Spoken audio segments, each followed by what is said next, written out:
Okay, by now you've taken the Working Genius assessment. Maybe you've looked at the results together as a team, and you might be wondering, okay, what does this actually look like? Like, what would a team that takes the Working Genius and puts it to work, what would that actually look like for a project or something they would lead through? So I'm gonna take a few minutes and walk you through an imaginary scenario of a team who understands their working genius, their competencies and their frustrations, and is faced with a challenge or an opportunity. And that made up challenge that's not so very made up because it exists for all of us in church leadership is what to do about volunteer trainings. So imagine you're sitting with your team and you say, why is it that we're having a harder time getting our volunteers to come to trainings? Now, you're already in the phase of wonder, but the question is, are you asking the right question? Okay, wonder questions often start with why, and then they move to how. Okay, so you're asking the question, why don't more of our volunteers come to our trainings? We've seen over the last few years,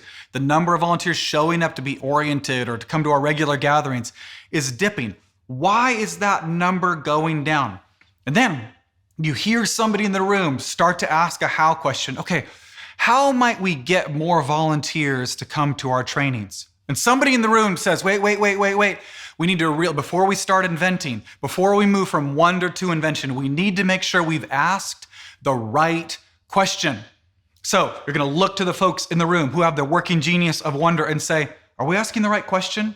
Do your spidey senses tell you that that's the thing that people are wondering about out in the universe? Is that the thing that maybe is bugging volunteers, is how do we make it easier for them to come to training or more compelling for them to come to training? What's the solution that we need to come up with? Let's get the right question first. Now, wonder is one of my competencies, okay? I'm an okay wonderer. What I would really want to do in that moment is I might physically step back to show the rest of the room I'm not in a hurry, okay? I'm a disruptor. And we need some responsive time to be able to make sure, are we asking the right question? For those of you who love movement and progress and a to-do list, this is where we've really got to sit on our hands and make sure we're at that 50,000 foot elevation. It might mean you need to pause the meeting and say, before we move forward, we need to make sure we have the right question. If you've got a wonderer, like I had in my team named Kate, I'd look to Kate and say, Kate, what do you think?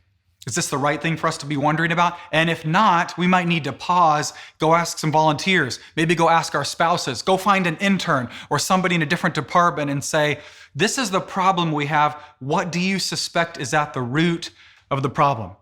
So you go, you do some listening, and you come back and you discover the question wasn't how do we make it more compelling for somebody to come to the training? The question is, how do we get that training online? Okay, so now I'm operating with a different question. What would it look like for us to make training more accessible to volunteers? And I've got the team in the room. My job as the leader is to make sure we're moving through all 6 phases of work and to make sure the right voices are included. So I go over to the whiteboard and I write W, wonder. The question is, how do we make training more accessible to our volunteers? Now I say, now we're gonna move from wonder to invention. And right now, I'm an inventor, so this is my favorite part of the meeting. Fellow inventors, you love this part where we whiteboard. Oh, we live for the whiteboard. And you get up there and you say, let's talk about all the different ideas. Let's brainstorm. What are different ways we could make training more accessible to people? And somebody says, we could video it. And somebody else says, we could do trainings on Zoom. And somebody else says, we could do them according to different zip codes. And somebody else says, we can do them at 9 and 11 and 4 o'clock. We should do some at the same time a high school group meets. Okay, you're coming up with all these are pretty good ideas, folks. Ideas of how you can go make training more accessible to your volunteers. And those of you who have working geniuses like enablement and tenacity, your job right now is to kind of sit on your hands and not ask, okay, we can't do that, and that room's gonna be booked, and Tuesdays are a bad time for those trainings, and we don't have budget for that. And should we do bagels or should we do sesame seed toast? Whatever. It's not time to ask that question yet. It's time to make sure that you have an invention that answers or responds to the question that you were asking. How do we make training more accessible? So you decide, in addition to our in-person trainings, we're going to invent a solution that would allow us to also do volunteer trainings online. As the leader, I say, okay, it's not necessarily my job to do all the inventing. It's my job to make sure inventing is happening. So now we've moved from wonder, we're asking the right question, to invention, trying to get at a solution. And this is where you've heard us talk about an invention and discernment loop. So it's really important that inventors and discerners in a trusting relationship are able to enter a dialogue and kind of enter a conversation as you iterate around that idea. Discerners, if you're low on invention, here's a pro tip for you. Wow before how.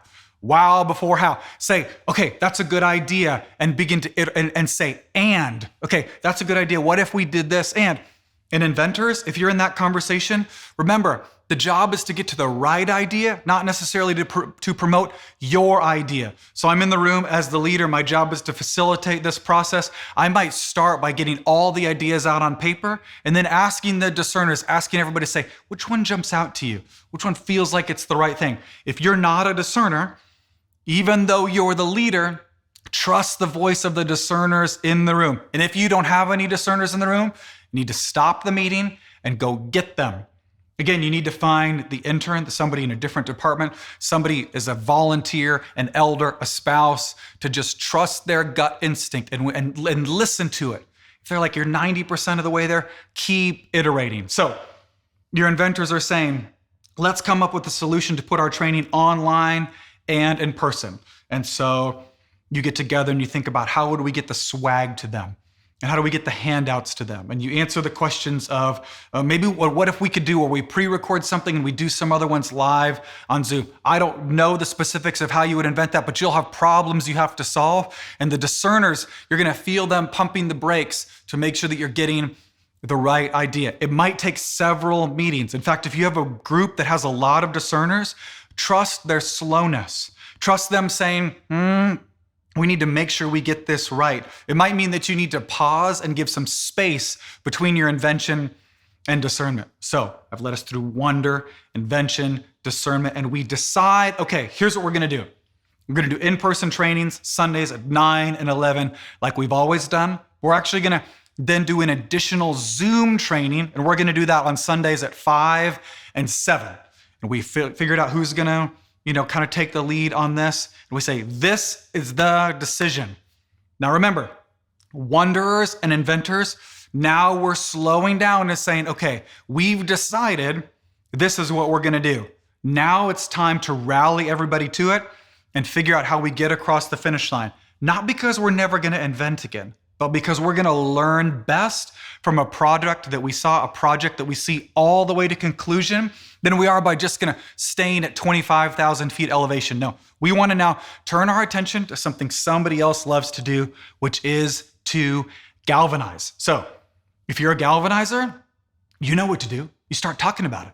Okay, you start talking about it in the hallway. Sometimes you have a meeting to galvanize. A lot of times you galvanize everywhere else other than the meeting, right? It's the hallway conversation, stopping in the cubicle, texting a friend, but have the galvanizing meeting. And leader, if you're not a galvanizer, let the galvanizer do it. The galvanizer is the person who feels like a hallway pastor, who can't help but the vision get out of them. They're the ones who seem to have a really, really high motor to say, let's go do this thing. So as the leader, you say, it's galvanizing time. We've got this training that's coming up and we need somebody to rally all of us around that vision. Maybe they're rallying some experienced volunteers who are gonna be in the room with you doing that training on Zoom and in the room. Maybe it's galvanizing some of the folks above you who this is new to them. Maybe people who were invested in the old way of doing things. Release your galvanizer to go help get them on board. Now, in the same way, that relationship between the discerner and the inventor was a really, really important relationship. This is perhaps even more important. The relationship between the galvanizer and the enabler is so critical, because if your vision stops with the galvanizer, people will not feel included and they will not know what to do. So you go over to the whiteboard, you write the wonder question, you say what we invented, you discerned it was the right thing. You say, now it's time for us to galvanize and enable people to be able to do it. So get that genius of enablement, who knows how to include people, what to do first, and how to help. Get them in the room. Enablement is my lowest working genius. So sometimes I feel like we can just skip this step. But the reality is, I need to empower people to be in the room. I actually may need to be in the room and sit on my hands and let them figure out what's our to-do list? What are the things we need to do first to be able to make this training a reality? An enablement meeting isn't going to feel as energetic if you're a disruptor.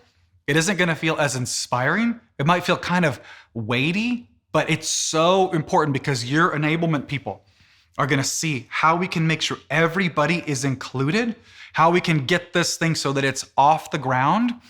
And then, as you know, the last step in the Working Genius process is tenacity. So, you tenacity people, we have needed you at every step of the way, because if we didn't get to tenacity, we would never get it finished. But sometimes we blend enablement and tenacity together as if they are one genius, and they are not. Make sure enablement has its space. If you are an enablement and tenacity person, you really have to differentiate. Where are we responding to people, and then where are we getting tasks done? Okay? So now I'm gonna have an enablement and tenacity meeting. I'm going to get together and say, what do we need to do? What's in the way? What do we need to accomplish next? You're going to prioritize a list that might sound like, what do we need to do now, next, and in the near future, okay? Your tenacity people aren't the ones who are necessarily responsible to do it all, but they're going to have the insight for what all the tasks are that need to be done. And you, as a servant leader, you might be a wonder invention kind of person, and you can still pick up a task, even if it's draining, because your job is to come alongside and make sure the whole process of work is getting done. But remember, you don't have to pick it all up. Your tenacity people are energized. They are driven. They get joy and fulfillment. Can you believe this? With to-do lists, okay? You know you have a tenacity person. When they do something and then they go write it on their to-do list, so they can check it off. Okay, these people find joy in life from getting things across the finish line. And let me just reiterate, if you skip enablement, you will get it all done, but you may get it all done in silos. You will get it all done and people feel like they are alone. Enablement gets everybody together. Tenacity gets it across the finish line. So we've had a wonder conversation. We make sure we asked the right question, invented something, discerned it was the right thing to do, rallied the troops, we galvanized them, we figure out what to do first. And then tenacity, we're getting it across the finish line. Every step of the way takes longer than the step before, okay? Whether you're planning a volunteer training or a retreat, a new worship song or a sermon, if you skip wonder, you might be lost when you get to the end. You might sit around wondering, wait, did we even invent the right thing? Okay, invention might take some time, but it doesn't take as much time as enablement or tenacity. So you might have to have a couple tenacity meetings. Because tenacity is a low genius for me, I have found it helps my energy to have more shorter meetings. Now, some of you tenacity people, if you're the team leader, you might be able to have a 3-hour tenacity meeting. I can't do that. I need multiple 45-minute tenacity meetings to get in the room, get the to-do list, and get people started. Okay, leaders, remember throughout this whole process, your job isn't to do all of the work. Your job is to orchestrate the process and to lift people up. This is just one example of a way that you can use Working Genius. There are countless more. There are things you're constantly creating. Here's what I think is going to happen. If you'll try it with one, it might be a little clunky. People are going to be learning the language. They're going to be learning to express themselves and talk about their genius. They're going to be learning to give away their frustration. But as you do it more and more, volunteer trainings, figuring out the t-shirts, writing the sermon, planning the retreat, you're going to find this language gets infused in your team. They have less burnout, more joy and fulfillment, and ultimately, more impact.